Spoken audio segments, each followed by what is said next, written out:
Chapter 3, Research Ethics. The Chapter 3 examines the ethics involved in psychological scientific research. It starts with a broad overview of ethical considerations in psychology research. Next, it discusses the specific ethical standards, particularly the Ethics Code of the American Psychological Association for biomedical and behavior researchers. And finally, it offers practical advice for conducting ethical research in psychology.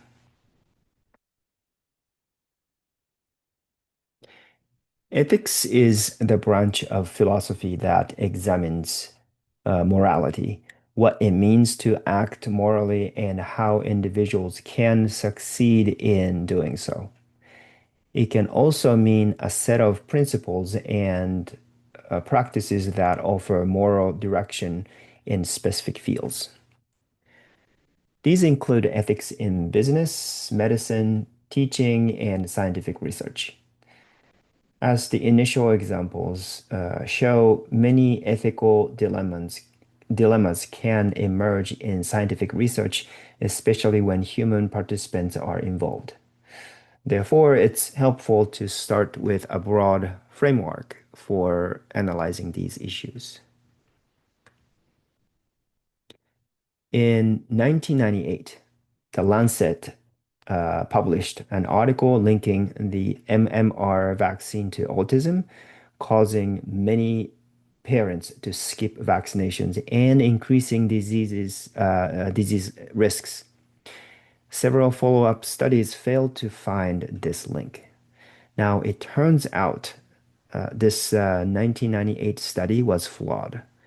In 1990s, a few years earlier than before this article was published, parents who believed in a connection between autism and vaccines found a personal injury lawyer to sue the pharmaceutical company. This lawyer, Richard Barr, hired a gastroenterologist, Andrew Wakefield, with 500,000 British pounds to write an anti-vaccine research article. This article was based on data from 12 children, all of whom were Barr's clients. The Lancet eventually retracted the article in 2010, and Wakefield's medical license was revoked. By the way, like I said, Wakefield was a gastroenterologist, not a virologist or vaccine expert. And although his article was retracted a while ago, anti-vaxxers still refer to this article, and the children have continued to get sick or die as a result. All right, so let's take a look at this video, interview video by, um, I forgot his name, this guy to the left in this, from the YouTube. And this is about, I don't know, maybe 8 minutes. All right, let's watch. We begin, though, as always, keeping them honest. Breaking news tonight, just hours ago, the British medical journal BMJ did something extremely rare for a scientific journal. It accused a researcher, Andrew Wakefield, of outright fraud. Now, Wakefield is not just any researcher. His 1998 study on autism and childhood vaccines literally changed the way many parents think about vaccines. The study was based on just 12 children. That's right, 12 children. But many parents, desperate for answers around the world, embraced Wakefield's claim that he'd found a link between autism and the vaccine for measles, mumps, and rubella. Celebrity Jenny McCarthy, for instance, a vocal autism activist whose son was diagnosed with the disorder, has helped spread the message using Wakefield's research as ammunition.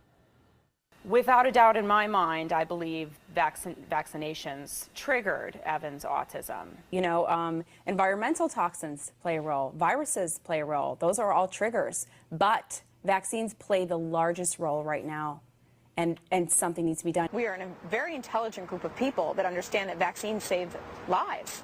But we're also saying that vaccines are sometimes harmful to some kids. Well, lawmakers also latched onto the research. Here's Congressman Dan Burton, who believes his grandson's autism was caused by vaccines. We've had leading scientists from around the world come and testify before my committee who are certain that one of the major causes of autism is the mercury in the vaccination. For the record, the mercury-based preservative he's talking about was removed from most childhood vaccines in 2001, yet autism rates have continued to climb. Representative Burton made those remarks in 2008. And by then, Wakefield's study, which was first published in The Lancet in 1998, had come under heavy fire in the scientific community. In 2004, 10 of Wakefield's 12 co-authors removed their names from the paper. Last year, The Lancet retracted the study, citing numerous problems with its methods, as well as ethical missteps and financial conflicts of interest. A few months later, Wakefield lost his license to practice medicine in the UK. It was taken away from him. And now tonight, the medical journal BMJ is calling his study more than just bad science. Its editors say it is, quote, an elaborate fraud that has done long-lasting damage to the public's health. They're talking about the fact that a lot of parents stopped vaccinating their kids after Wakefield's study came out, both in England and in the United States. In recent years, there have been measles outbreaks in California, Illinois, New York, Wisconsin. Last year in California, there were more cases of whooping cough than in any year since 1947. 10 children died, 10 infants. But Andrew Wakefield hasn't lost his loyal following, even though his study has been debunked, even after he's lost his medical license. On the contrary, his supporters see him as a victim. In a statement last February, Jenny McCarthy and actor Jim Carrey said, and I quote, "It is our most sincere belief that Dr. Wakefield and parents of children with autism around the world are being subjected to a remarkable media campaign engineered by vaccine manufacturers. Dr. Wakefield is being vilified through a well-orchestrated smear campaign." And here's what Congressman Burton said in 2002 at a hearing on autism. Dr. Wakefield, like many scientists who blaze new trails, has been attacked by his own profession. He's been forced out of his position in the Royal Free Hospital in England. He and his colleagues have fought an uphill battle to continue the research that has been a lone ray of hope for parents whose children have autistic enterocolitis. But tonight, the message from the BMJ could not be clearer or more shocking. Wakefield research, they contend, has been a fraud. Starting tonight, the Journal is publishing a series of articles by an investigative journalist, Brian Deere, who spent 7 years uncovering the bogus data behind Wakefield's claims. I confronted Dr. Wakefield earlier by Skype. Sir, according to this new report, not only did you do a study that was scientifically and ethically flawed, it was, quote, an elaborate fraud. An award-winning investigative journalist, Brian Deere, has published evidence that you, and I quote, altered numerous facts about patients' medical histories to support your claims of identifying a new syndrome, and that you also, quote, sought to exploit the scare among parents for financial gain. How do you respond? Well, you know, I've had to put up with this man's false allegations for many, many years. I've written a book, and in but this that is book, not just I've one man. This is published in the British Medical Journal. Yeah, no, and I have not as yet had a chance to read that, but I have read his multiple allegations on many occasions. He is a hitman. He's been brought in to take me down because they are very, very concerned about the adverse reactions to vaccines that are occurring in children. Wait a minute, sir. Let me just stop you right there. You say he's a hitman and he's been brought in by they. Who is they? Who is he a hitman for? This is an independent journalist who's won many awards. Yeah, and he's, you know, who brought this man in? Who is paying this man? I don't know. But I do know for sure that he's not a journalist like you are. Well, he's actually signed a document guaranteeing that he has no financial interest in any of this or no financial connections to anyone who has an interest in this. Really? Well, that's interesting. You should say that because he was supported in his investigation by the Association of British Pharmaceutical Industries, which is funded directly and exclusively by the pharmaceutical industry. So, according to him, he's received no funding from any parties that have interest in this over the last 3 years. But let's talk about some of the specifics that he is claiming. You're basically saying this is some sort of conspiracy against you. Is that your argument? Conspiracy is your word. What this is a ruthless, pragmatic attempt to crush any investigation into valid vaccine safety concerns. Not just my concerns. I'm here at a meeting of experts on vaccines from around the world who are extremely concerned about the safety of vaccines and the damage that they believe and I believe is being done to children. But, sir, there's no proof of that, and your study is a fraud according to this latest investigation, which is taking quite some time. And, sir, let me just continue. It's not just this one journalist who's saying this, who you believe is some sort of a hitman. It's not just pharmaceutical companies or the AMA, and it's not just public health officials from around the world, and it's not just doctors from around the world, it's also other journalists have looked into your research and found it simply incorrect. Are you saying that they're all in conspiracy against you? No, they haven't. In fact, they've taken his story and treated it as verbatim, treated it as true. And if you read my book, you will be able to read the truth. And has the BMJ read my book? Have the doctors who apparently looked at all the records read my book? No, because the truth is in that book. Well, sir, I've read Brian Deere's report, which is incredibly extensive. Sir, I'm not here to let you pitch your book. I'm here to have you answer questions. Brian Deere has talked to the patient, has talked to the parents, has talked to the parents of the patients who were in your original study, and he discovered that not one of the 12 cases you claim to have studied was free of, quote, misrepresentation or alteration. In no single case could the medical records be fully reconciled with the descriptions, diagnoses, or histories published in the journal. Some of the parents in your original study say what you claimed about their kids' medical histories was not true. Are those parents now lying? That is false. He has not interviewed the parents. That is absolutely not true. So you're saying no parents say that what you've said about their children's medical histories is false? No, they don't. What I have said and what has been reported in that paper by me and my colleagues is exactly what we saw. I want to read you some of the other specifics from the report. 3 of 9 children reported with regressive autism, according to Mr. Deere, did not have autism diagnosed at all. Only 1 child clearly had regressive autism. Is that true? No, it's not. The diagnoses are as they were in the children. I did not make the diagnosis of autism. I did not make up the diagnoses. The diagnoses were taken from the clinical records and reviewed by experts at the Royal Free Hospital School of Medicine. According to Mr. Deere, some kids were reported to have experienced first behavioral symptoms within days of MMR, the vaccine, but the records documented these as starting some months after the vaccine. If you read the record that I have set out in the book, you will see the truth. But sir, if you're lying, then your book is also a lie. If your study is a lie, your book is a lie.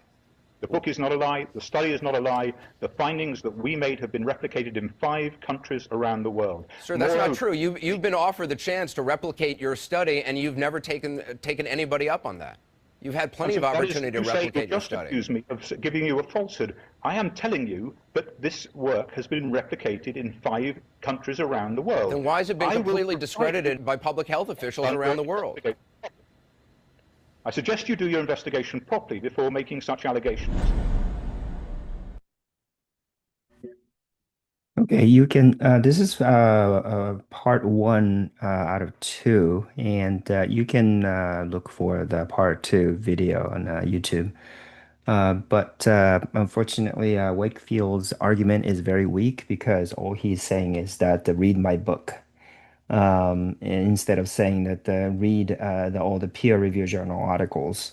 There are hundreds of thousands of them because the scientific community, they all agree that the vaccines work and that the vaccines are not linked to autism. So yeah, so if you're interested, go to YouTube and find the part 2. All right, here is another example related to this chapter. HeLa cells. HeLa cells. Henrietta Lacks.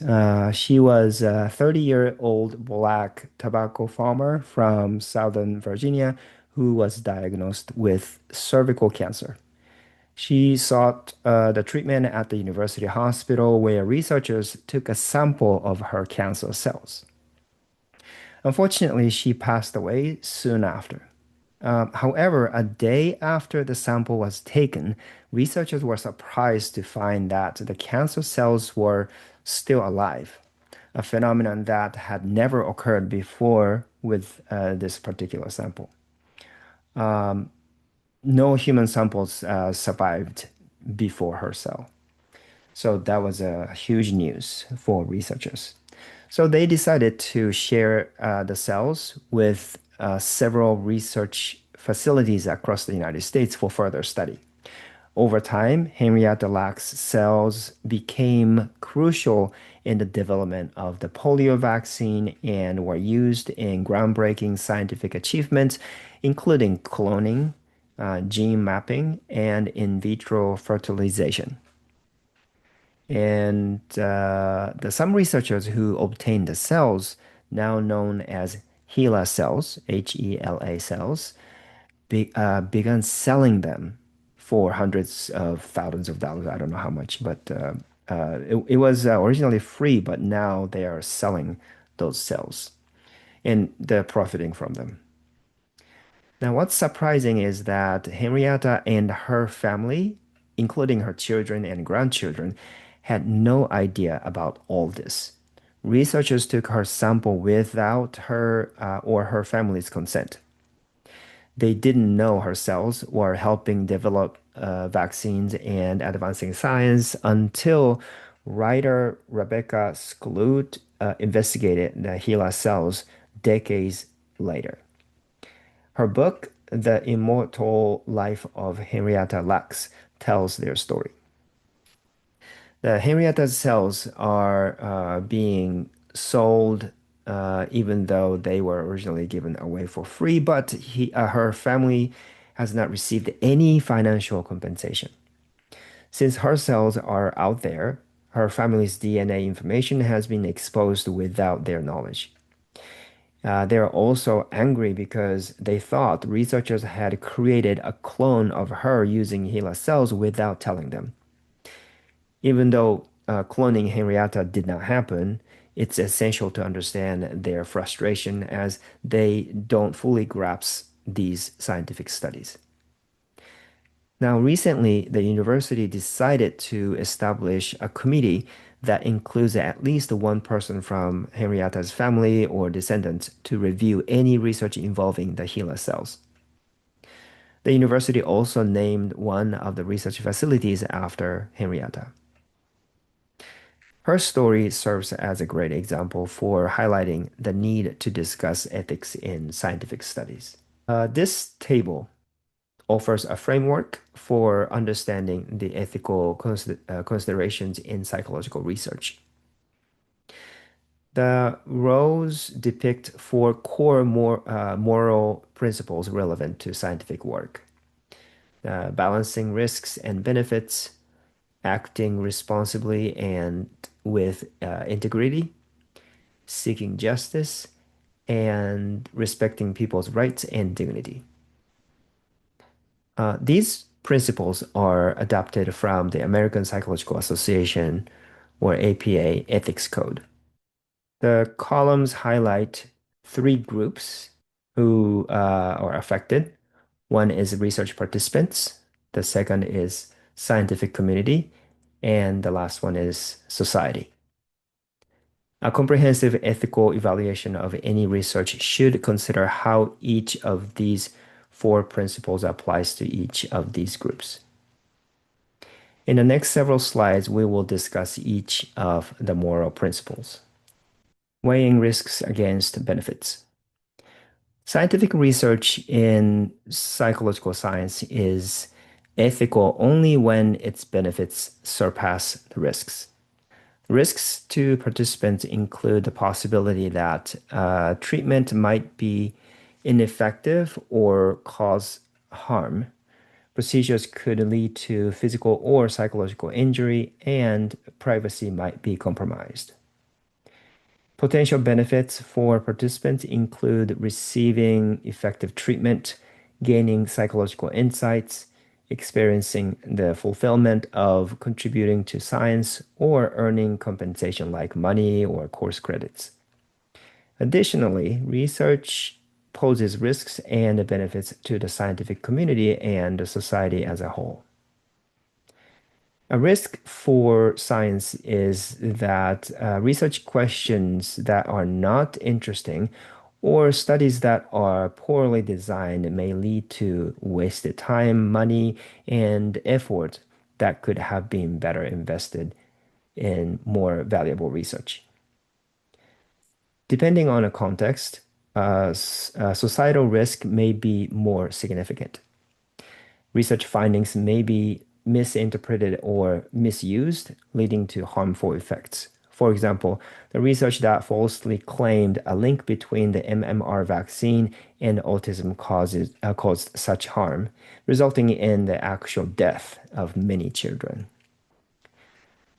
Of course, the advantages of scientific research for both science and society include advancing knowledge and supporting social well-being. However, assessing the risks and benefits of research can be challenging because they often cannot be directly compared. For example, a study often presents risks mainly to the research participants, while the benefits are primarily for science or society. Milgram's obedience study is an example of how ethical decision making is not always easy. Research findings were significant and important, but we gain knowledge at the cost of producing severe psychological stress in the research participants. So this is how the Milgram study went. Participants were informed that they were part of a study on the effects of punishment on learning and instructed as a teacher to administer electric shocks to another participant, a student, whenever they responded incorrectly on the learning task. During the experiment, the shock intensity increased with each incorrect response. Before this experiment was conducted, Milgram asked 40 psychiatrists for predictions, but none of them predicted that the participants would give the maximum deadly electric shock to another human being. At the start of the experiment, the student in the separate room answered questions correctly. However, after a few questions, he began answering incorrectly and was given electric shocks as punishment by the teacher. This eventually led the student to protest, complain about his heart. He had a heart issue, and scream in pain, and become silent and stop responding in the end. If the teacher hesitated or showed concern, the researcher who's sitting behind the teacher told the teacher to continue. In reality, however, the student was a confederate of the researcher, a helper who pretended to be a real participant, and the protest, complaints, and screams heard by the real participant were audio recordings activated when they flipped the switch to administer the shocks, the electric shocks, and there's no electric shocks. Surprisingly, as shown on the graph on the screen, about 66% of teachers continued administering the electric shocks despite the Confederates' protest, complaints, and screams. In the next slide, we will watch a segment of the documentary on the Milgram study.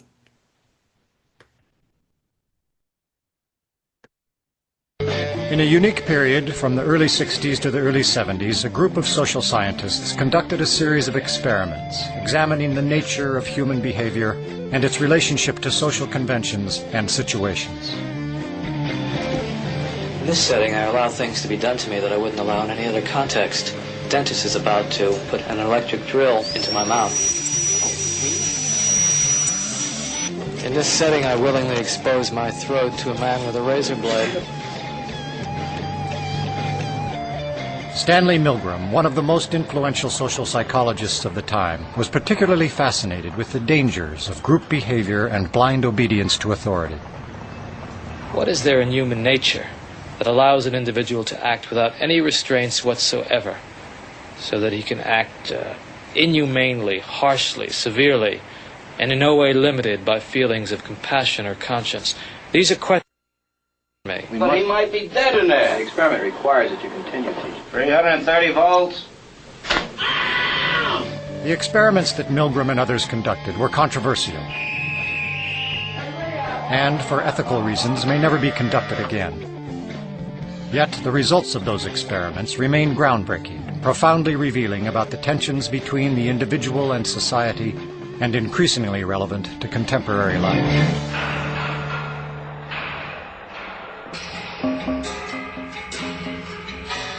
In 1962, Stanley Milgram shocked the world with his study on obedience.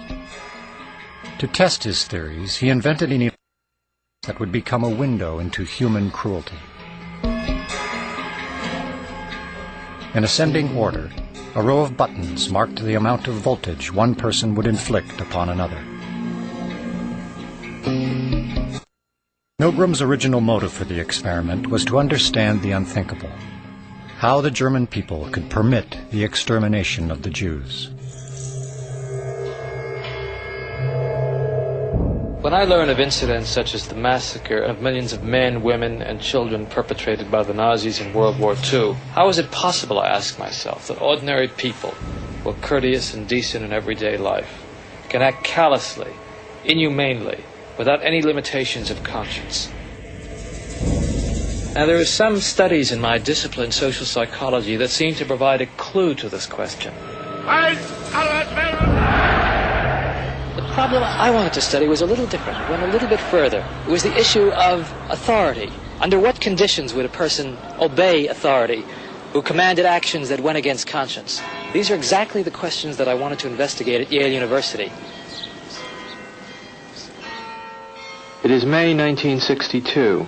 An experiment is being conducted in the Elegant Interaction Laboratory at Yale University. The subjects are 40 males between the ages of 20 and 50 residing in the greater New Haven area. Psychologists have developed several theories to explain how people learn. One theory is that people learn things correctly whenever they get punished for making a mistake. 40 years later, Milgram's infamous experiment, obedience, is still taught in classrooms around the world. Would you open those and tell me which of you is which, please? Teacher. All right, now the next thing we'll have to do is set the learner up so that he can get some sort of punishment. What inspired Milgram, I would say there were a number of factors. One of them is he was very ambitious. He wanted to make a mark in social psychology. And he wanted, as he wrote to one friend, he wanted to come up with the boldest experiment that he could think of. Would you roll up your right sleeve, please? This electrode is connected to the shock generator in the next room. And this electrode paste is to provide a good contact to avoid any blister or burn. Do you have any questions now before we go into the next room? About 2 years ago, I was in the Veterans Hospital in West Haven. And while there, they detected a heart condition. There's nothing serious, but as long as I'm having these shocks, how strong are they? How dangerous are they? Well, no, although they may be painful, they're not dangerous. Anything else? No, that's all. All right, teacher, would you take the test and be seated in front of the shock generator, please, in the next room? But the experiment was rigged. The victim was an accomplice of the experiment. The victim, according to plan, provided many wrong answers. His verbal responses were standardized on tape, and each protest was coordinated to a particular voltage level on the shock generator. Now, as teacher, you were seated in front of this impressive-looking instrument, the shock generator. Its essential feature is a line of switches that goes from 15 volts to 450 volts, and a set of verbal designations that goes from slight shock to moderate shock, strong shock, very strong shock, intense shock, extreme intensity shock, and finally XXX, danger severe shock. Your job, the experimenter explains to you, is a word pair test. If he gets each answer correctly, fine, you move on to the next pair.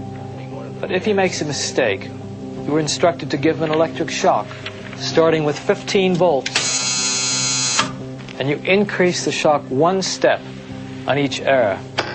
Incorrect. You'll now get a shock of 105.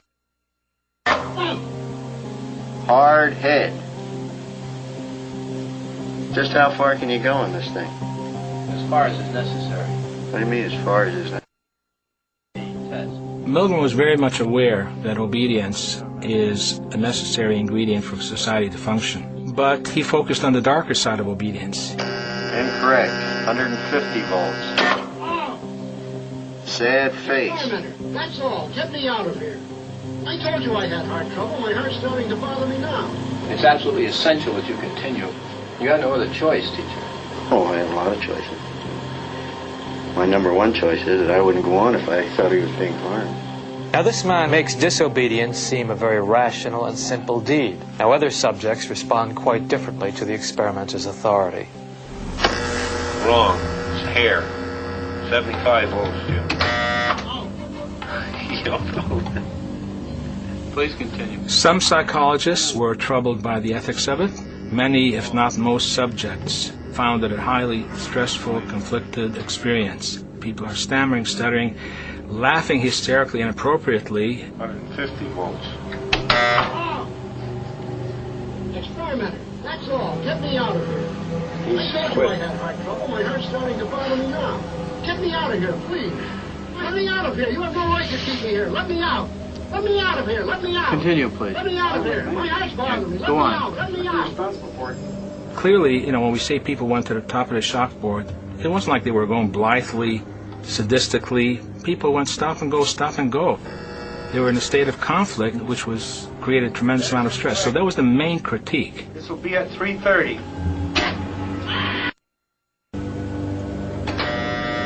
As his voice began to show increasing frustration, so did I. And I was really in a state of real conflict and agitation. One of Stanley Milgram's basic contributions was that you don't ask people what they would do given this hypothetical situation. You put them in the situation. Wrong. I'm up to 180 volts.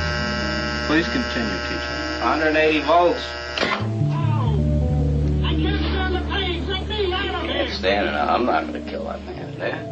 According to Milgram, one of the things that's a prerequisite for carrying out acts that are evil is to shed responsibility from your shoulders and hand it over to the person in charge. I mean, who's going to take the responsibility if anything happens to that gentleman? I'm responsible for anything that happens here. Continue, please. All right, next one, slow. He didn't hold any gun to anybody's head. Just the fact that he conveyed a sense of authority. Roughly 60-65% of the people went all the way to the top of the chalkboard. 450 volts. That's it. Now continue using the last switch on the board, please. The 450 switch for each wrong answer. Continue, please. I'm not getting no answer. Don't the man's health mean anything? Whether the learner likes it or not, we But must... he might be dead in there. Milgram made the point, I think very effectively, that the Nazis weren't all a bunch of psychopaths at Belsen and Dachau. Half a death camp from the middle class in New Haven. Well, who was actually pushing the switch? I was. But he kept insisting. I told him no, but he said he got to keep going. What kind of obedience would Milgram get today if he were to do the experiment today? Probably about the same. Probably about the same. Why? I don't know. I think people are just inherently obedient. It just really shows how far human beings will go to appease what they perceive to be an authority figure. Milgram has identified one of the constants, one of the universals of social behavior. The readiness to obey authority cuts across time. It's a constant. The other outstanding and distinctive thing about the obedience experiment is how much it has and keeps on permeating contemporary culture and thought. It's still with us in very, very important ways. Okay, so this video is very interesting, and many people who watch this video, they might say that, well, if I were the participant, I'm not gonna go up to the maximum voltage, but as the data suggests that 66% of participants actually went all the way to, there we go, to the highest voltage. And it seems that replicated studies show that the people continuously go, 66% of them will go all the way to the highest voltage. So while the study's findings were surprising and the knowledge gained was significant and important, was it worth putting the participants at risk? Was it ethically sound to put teacher participants through such a stressful experience? What about the potential long-term effects of the study, even after participants were informed that they had not actually harmed the learner? Now, some participants did report that despite knowing they had not hurt anyone after the debriefing, they still struggled with the fact that they had been willing to harm another person for a long time afterward. These people probably did not know that they were capable of potentially killing someone until they participated in this study. It's clear that this study's findings are among the most significant and influential in psychological science, with important implications for understanding events like the Holocaust, the abuse of prisoners by US soldiers at Abu Ghraib, and inhumane conditions at US detention centers for undocumented immigrants. However, the study had a significant downside, causing considerable emotional distress to the participants. By the way, there was a 2015 movie called Experimenter based on the milligram study. I haven't seen it, and I don't know where it's available now, but you might want to check it out if you are interested. Next, acting responsibly and with integrity. Researchers must act ethically and responsibly by conducting thorough, competent studies, fulfilling professional duties, and maintaining honesty. Uh, Acting with integrity is essential because it builds trust, a key element in effective human relationships. Participants need confidence that researchers tell the truth about study details, keep promises like confidentiality, and conduct research that maximizes benefits while reducing risks. What about the deception then? This is an important concern. Some say researchers should not deceive participants, but others say studies such as milligrams are difficult or impossible to conduct without misleading participants. Consequently, acting with integrity may conflict with conducting research that advances science and benefits society. We will briefly explore how psychologists typically handle this dilemma. The scientific community and society rely on researchers to conduct honest and thorough studies. Some examples we discussed in this chapter illustrate the consequences of broken trust, wasted resources, and increased health risks, such as the parents avoiding the MMR vaccine, which led to preventable cases of measles, mumps, and rubella. Tragically, some children have died and are still dying due to parents' misinformed refusal to vaccinate their children. I have a hard time understanding anti-vaxxers who think they know more about virology than hundreds of thousands of virologists all over the world who have dedicated their entire adult lives to studying virology. Seeking justice. Researchers are required to conduct their studies ethically, ensuring fairness in how they treat participants. This involves providing adequate compensation and fairly distributing benefits and risks among all participants. For example, in a study testing a new psychotherapy, some participants might receive the therapy while others serve as controls with no treatment.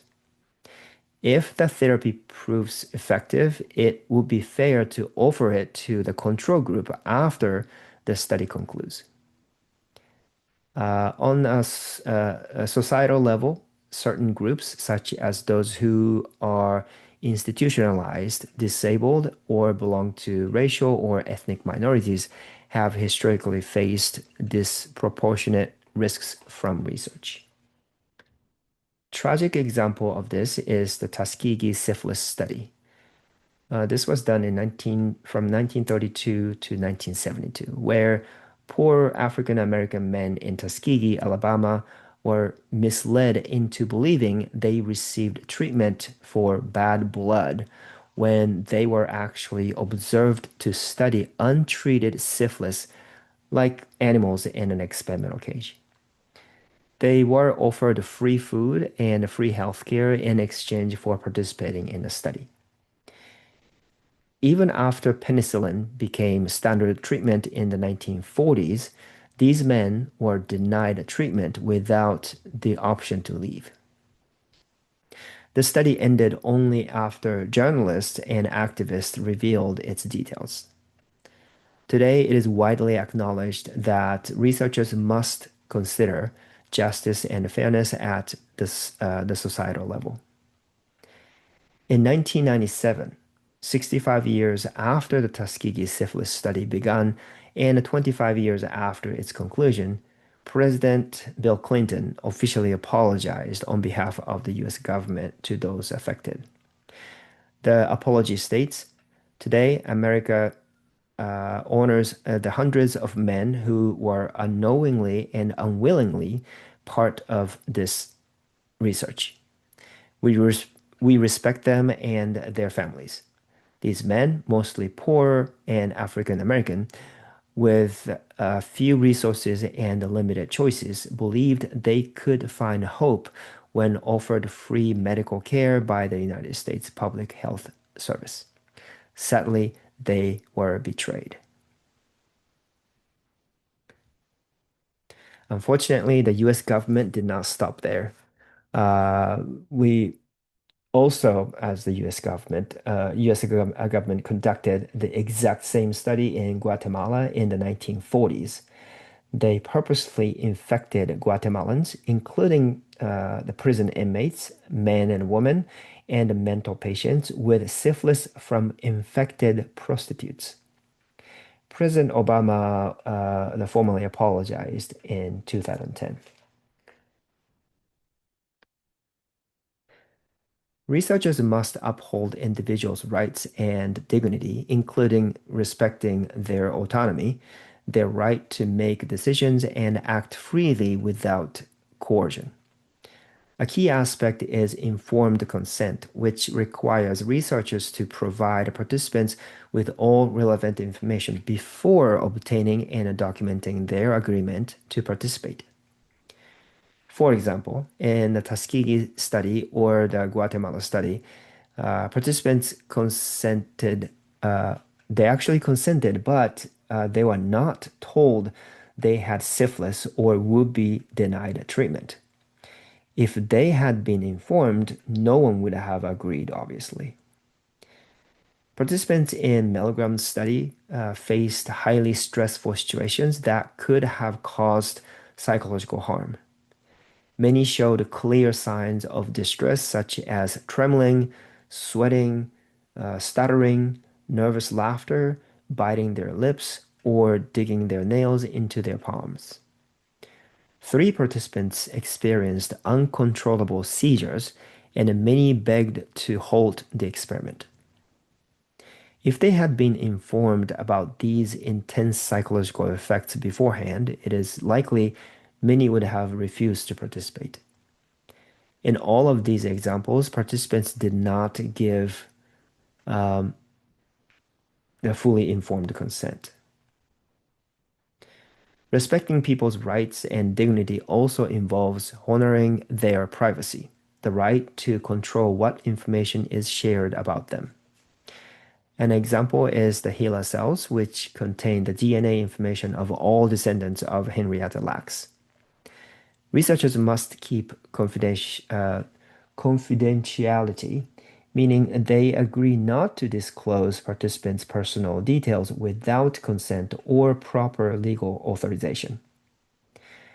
Ideally, participants' anonymity is preserved, ensuring their names and identifiable information are not collected at all. Unavoidable ethical conflict. It's likely that the potential for ethical conflict in psychology research is already clear. Since almost all psychological research involves some level of risk, there will usually be a trade-off between the risks and benefits. Research that benefits one group, such as the scientific community, can harm another, like the participants. This creates particularly difficult choices. Also, if we are fully transparent with participants, it can make it challenging or impossible to conduct scientifically sound studies on important topics. But many ethical conflicts can be easily resolved. Most people would agree that deceiving participants and then putting them at risk of physical harm would not be justified by filling a small research gap. But some conflicts are more complicated, and even intentioned researchers can disagree on how to resolve them. Let's take a look at an example, a study on personal space in men's room. This was done in 1976. This study involves secretly observing whether men took longer to urinate when another man was nearby. Critics argue this was an invasion of, obviously, the privacy and dignity. But the researchers believed the benefits justify the risks after carefully considering the ethical issues and preliminary feedback. The key is that even if complete elimination of ethical conflicts is not possible, they can be managed responsibly by thoroughly examining ethical concerns, reducing risks, weighing benefits, and clearly communicating the decisions while accepting responsibility. Next section, from moral principles to ethics codes. The core moral principles, such as weighing risks against benefits, acting with integrity, seeking justice, and respecting individuals' rights and dignity, serve as a solid foundation for considering the effects of psychological research because they are widely accepted. However, as discussed in this chapter, even those who agree on these broad principles can differ on specific ethical issues encountered during research. This is why more detailed and enforceable ethics codes exist, offering guidance on common dilemmas. In this section, we will briefly review the history of these ethics codes and then focus on the one most relevant to psychological research, the APA Ethics Code. The first historical overview. The first one is the Nuremberg Code. The Nuremberg Code, one of the earliest ethical guidelines, was created in 1947 during the Nazi doctors' trials.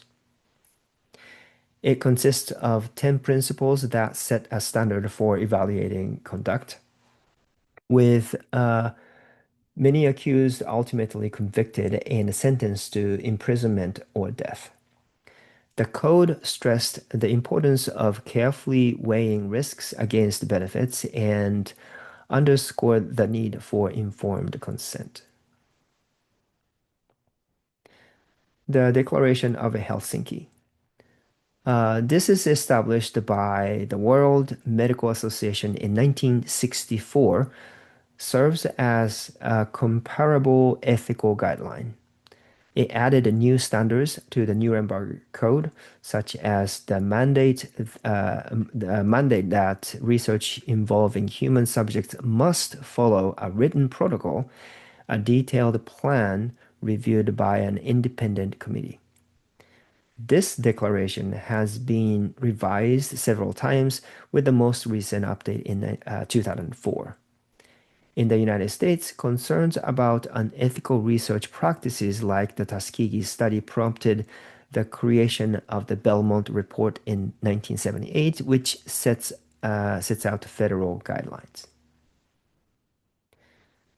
The Belmont Report underscores the principles of justice, promoting fair sharing of research risks and benefits among different societal groups. It also emphasizes respect for persons, which involves recognizing individual autonomy and protecting those with limited autonomy, like prisoners and children. This is reflected in the requirement for informed consent. Additionally, the report advocates for beneficence, highlighting the importance of maximizing research benefits and minimizing potential harms to both participants and society.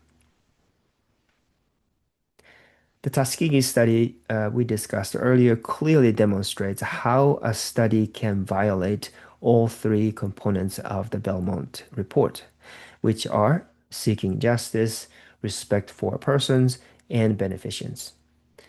In the Tuskegee study, first, the participants were harmed because they were not informed about penicillin as a treatment for syphilis, which could have cured those infected. Many of the men in the study were illiterate and unaware of this treatment. Some of the test participants underwent were painful and potentially dangerous, such as spinal taps. Second, the participants were not treated with respect. They were not informed if they had syphilis, nor were they told about any cures that became available during the study. Participants might have felt pressured to join because of the generous bureau fee provided by to families, and they did not give informed consent for their participation. And the last one is the participants belonged to a specific disadvantaged social group, namely African American men who were poor. Although syphilis affected individuals from all races and socioeconomic backgrounds, this study focused on this particular demographic. Next, federal policy for the protection of human subjects. The Belmont Report established the foundation for laws called the Federal Policy for the Protection of Human Subjects, which regulates federally funded, supported, or overseen research. Central to these rules is the requirement that universities, hospitals, and other institutions receiving federal funding create an Institutional Review Board, or IRB. This IRB is responsible for reviewing research protocols to address ethical issues. It must consist of at least 5 members from diverse backgrounds, including different professions, scientists and non-scientists, men and women, with at least 1 member unaffiliated with the institution. The IRB's duties include minimizing research risks, ensuring benefits outweigh risks, promoting fair conduct of research, and verifying that informed consent procedures are adequate. Federal regulations classify research into 3 risk levels. First, one is an exempt research or the least risky research. This includes studies on the effectiveness of normal educational activities, standard psychological measures, and confidentiality maintained surveys of a non-sensitive nature, as well as research using existing public data. It is called exempt because after approval, it does not require ongoing review.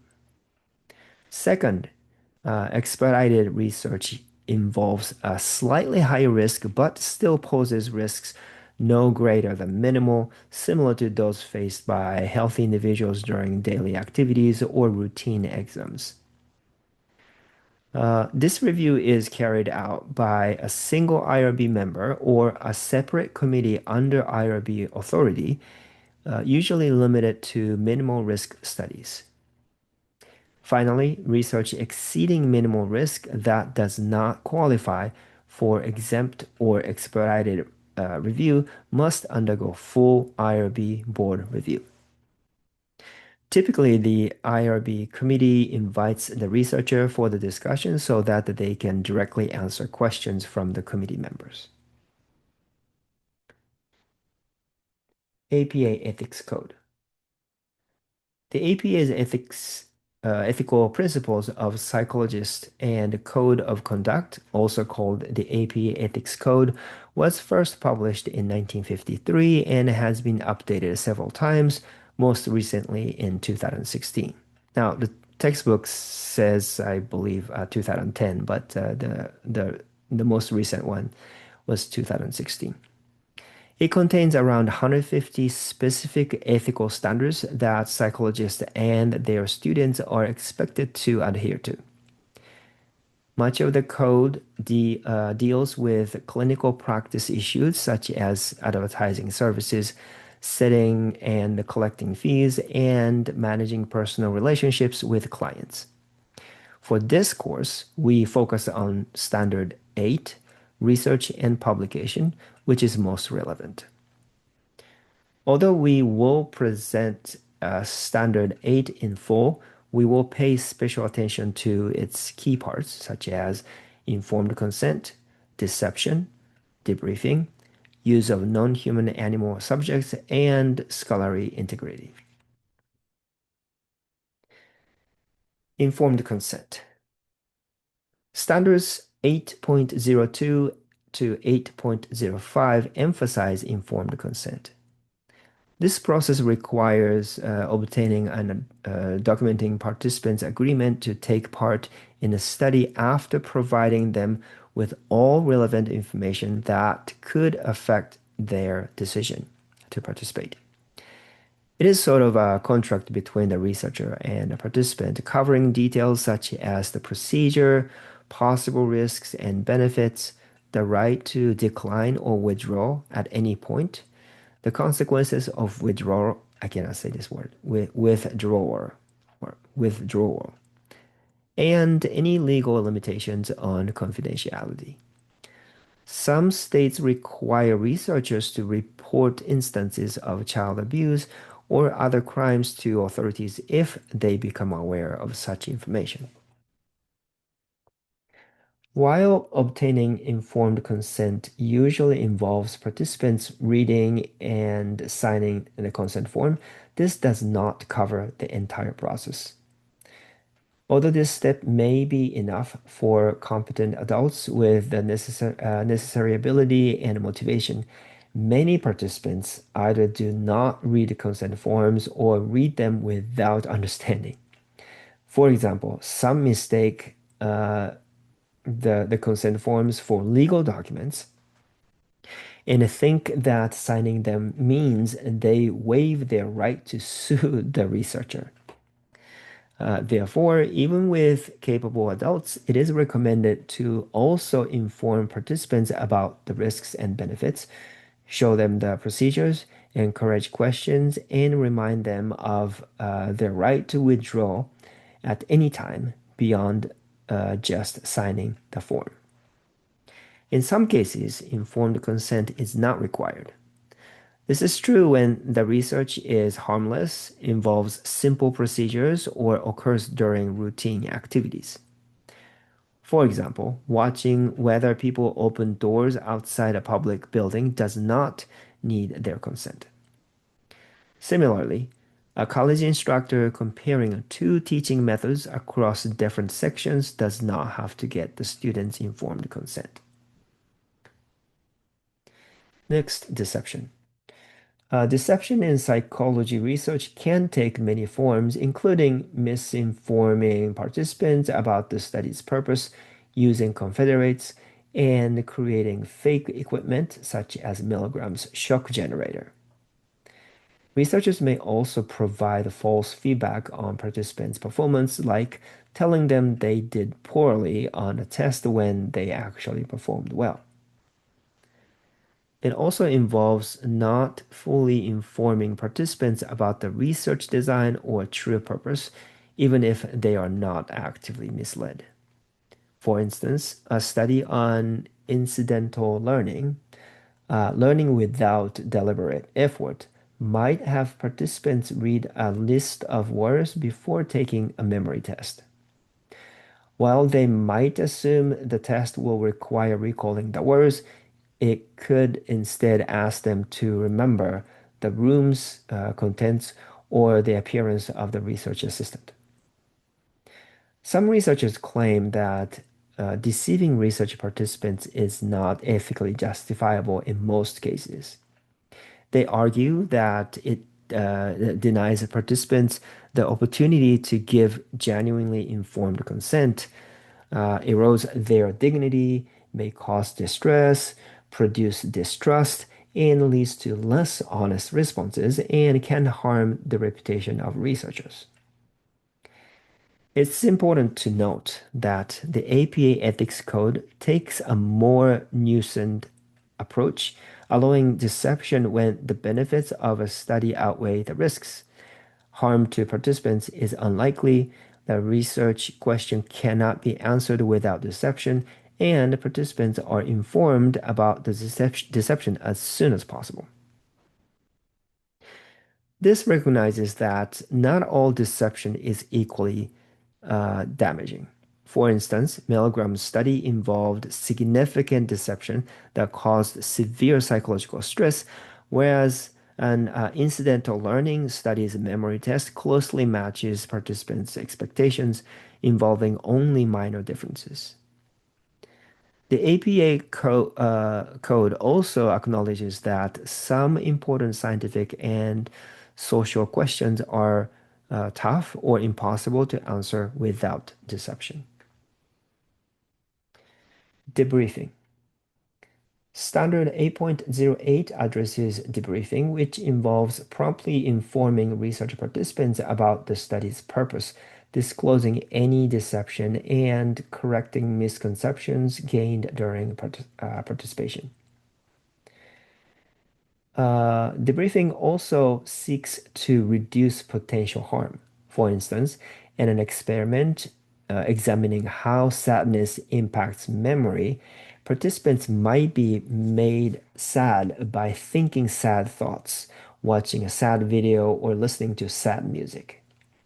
The debriefing process provides an opportunity to help participants return to their normal mood by maybe encouraging them to think happy thoughts, watch an emotionally positive video, or listen to cheerful music. Non-human animal subjects. Standard 8.09 emphasizes humane treatment of non-human animals. While most modern psychology research does not involve them anymore, some studies still do, especially in learning, neuroscience, and therapy development. Using animals in research is controversial, as some argue it is really ethically justified since they cannot give consent and may suffer being confined, deprived, or euthanized.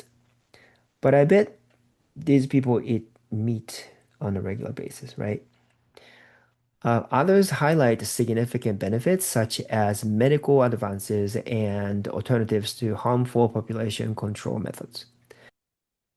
The APA states that research can be ethically acceptable when benefits outweigh costs, but researchers should use alternative methods whenever possible and minimize harm if they cannot.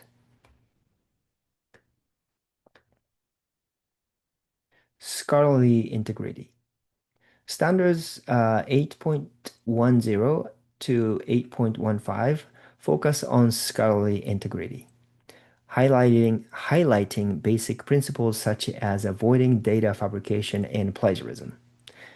For example, this guy from the Netherlands was a famous psychologist, I think a social psychologist, but it turned out that he fabricated many research papers he wrote. Here is another professor who fabricated data in a number of his papers. Their actions are not only tarnish their own reputation and that of the universities where they work, but also cause suffering to their current and especially former students. Imagine that you recently earned a PhD from them and are now searching for a job.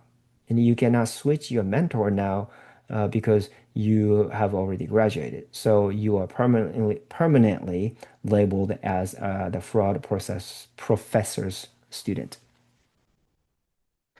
Okay, next, plagiarism. Plagiarism is using someone else's words or ideas without proper credit, which typically involves using quotation marks for direct quotes and citations for borrowed material. Reusing the same material multiple times, known as self-plagiarism, is also considered unethical, similar to students submitting the same work for different classes. The standards also tackle less obvious concerns. Researchers should not republish data as new, should share data with colleagues, and peer reviewers must keep unpublished research confidential. Finally, authorship should accurately reflect contributions. It is unethical to include some who made minor contributions or for a faculty member to claim primary authorship on work mostly done by a student. Next section, putting ethics into practice. This section provides practical advice for conducting ethical research in psychological science. Remember that the ethical considerations start well before data collection and continue through publication and beyond. Know and accept your ethical responsibilities.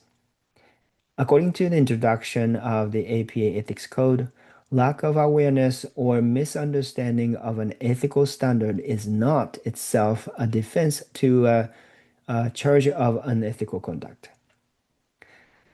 The initial step for any new researcher is to understand and accept their ethical responsibilities. This includes reading and understanding relevant sections of the APA Ethics Code, distinguishing between minimal risk and at-risk research, and familiarizing yourself with the specific policies and procedures of your institution, such as preparing and submitting a research protocol for IRB review. If any standard, policy, or procedure is unclear, or if you are unsure how to address an ethical issue, you must seek clarification by reviewing ethics guidelines, examining how others have handled similar issues, or consulting with experienced researchers, your IRB, or your course instructor. Ultimately, the researcher bears full responsibility for the ethics of their research. Identity and minimize risks. When designing your study, identify and reduce risks to participants by listing all potential hazards, including physical, psychological, and confidentiality concerns. Researchers often underestimate or overlook these dangers. For example, a student researcher underestimated the distress caused by graphic images. Some risks may only affect certain participants, such as victims of crimes. Consulting diverse individuals can offer valuable perspectives. Risks can often be decreased by adjusting the design, such as shortening procedures or replacing potentially upsetting stimuli. For example, Jerry Berger's 2009 replication of Milgram's original study was limited to 150 volts rather than 450 volts, reducing the risk while still yielding similar obedience results. In the original study, most participants who reached 150 volts continued to the maximum volts. This allowed Berger to eliminate how many participants would have increased the shock to the maximum without collecting new data. Pre-screening can also exclude high-risk individuals, and informed consent informs participants about sensitive questions and their right to withdraw. Keep consent forms separate from data and collect only necessary demographic information. Be cautious of confidentiality breaches, especially in public settings, and choose private locations when necessary. identify and minimize deception. It is important to note that not all deception actively misleads participants. If researchers do not inform participants about the full design or the purpose of the experiment, that can also be deception. And it is best to identify and minimize all forms of deception as much as possible. According to the APA Ethics Code, deception is only ethically acceptable if it is the only way to answer your research question. So, if your research design involves any form of active deception, you should think carefully about whether it's really necessary. Here's an example from the textbook.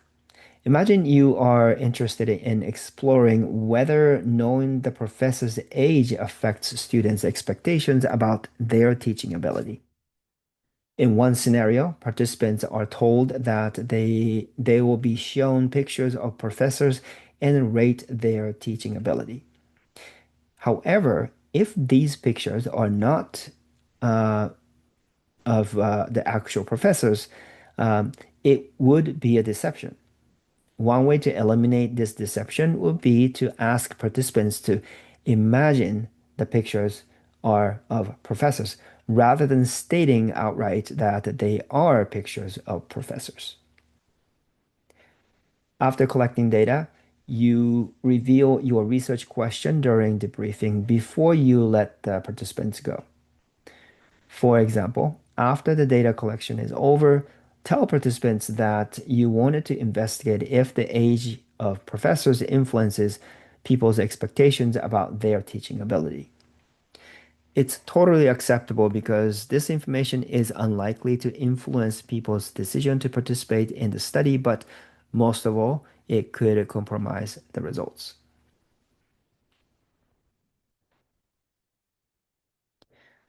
This is an example of very mild deception, but it can be even reduced by informing participants before they decide to take part, that they will be debriefed on the purpose of the research after data collection. Weigh the risks against the benefits.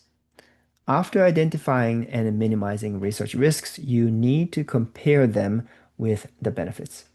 This includes considering advantages for participants, science, and society. For student researchers, a major advantage is acquiring the skills to conduct psychological research, beneficial for finishing your studies, excelling in graduate school or your career, and deepening your understanding of scientific research overall. When research involves minimal risk, similar to everyday tasks or routine health screenings, small benefits to participants, science, or society are usually considered acceptable. For risks greater than minimal, additional benefits are required. For instance, if a study might cause distress to participants, it must be carefully designed to answer a significant scientific question or provide clear practical benefits. Exposing individuals to pain, fear, or embarrassment purely out of curiosity is obviously unethical. Usually, psychological research that causes substantial harm beyond minor short-term effects is not justified by its potential benefits. Create informed consent and debriefing procedures. After choosing a research design, develop your informed consent and debriefing procedures. First, check if informed consent is needed under APA Standard 8.05. If so, provide participants with full information about the study during recruitment via word of mouth, ads, or participant poll, so they can opt out if they object. Prepare a script to explain the study in simple language, covering procedure, risks, benefits, and withdrawal rights. Create a consent form addressing all points in Standard 8.02a for participants to read and sign after your explanation. Use university, department, or online samples if available. Both oral and written consent should note that some details may be withheld but will be revealed during debriefing. Debriefing is similar to informed consent because participants may not read or fully understand written materials. Prepare a simple script or talking points to explain the study, including the research question and the design, and to clear up any misconceptions. If deception was used, disclose it, apologize, justify the reason, and clarify. Debriefing also offers an opportunity to share benefits such as providing resources, pamphlets, or the counseling referrals, especially in studies about attitudes toward domestic abuse.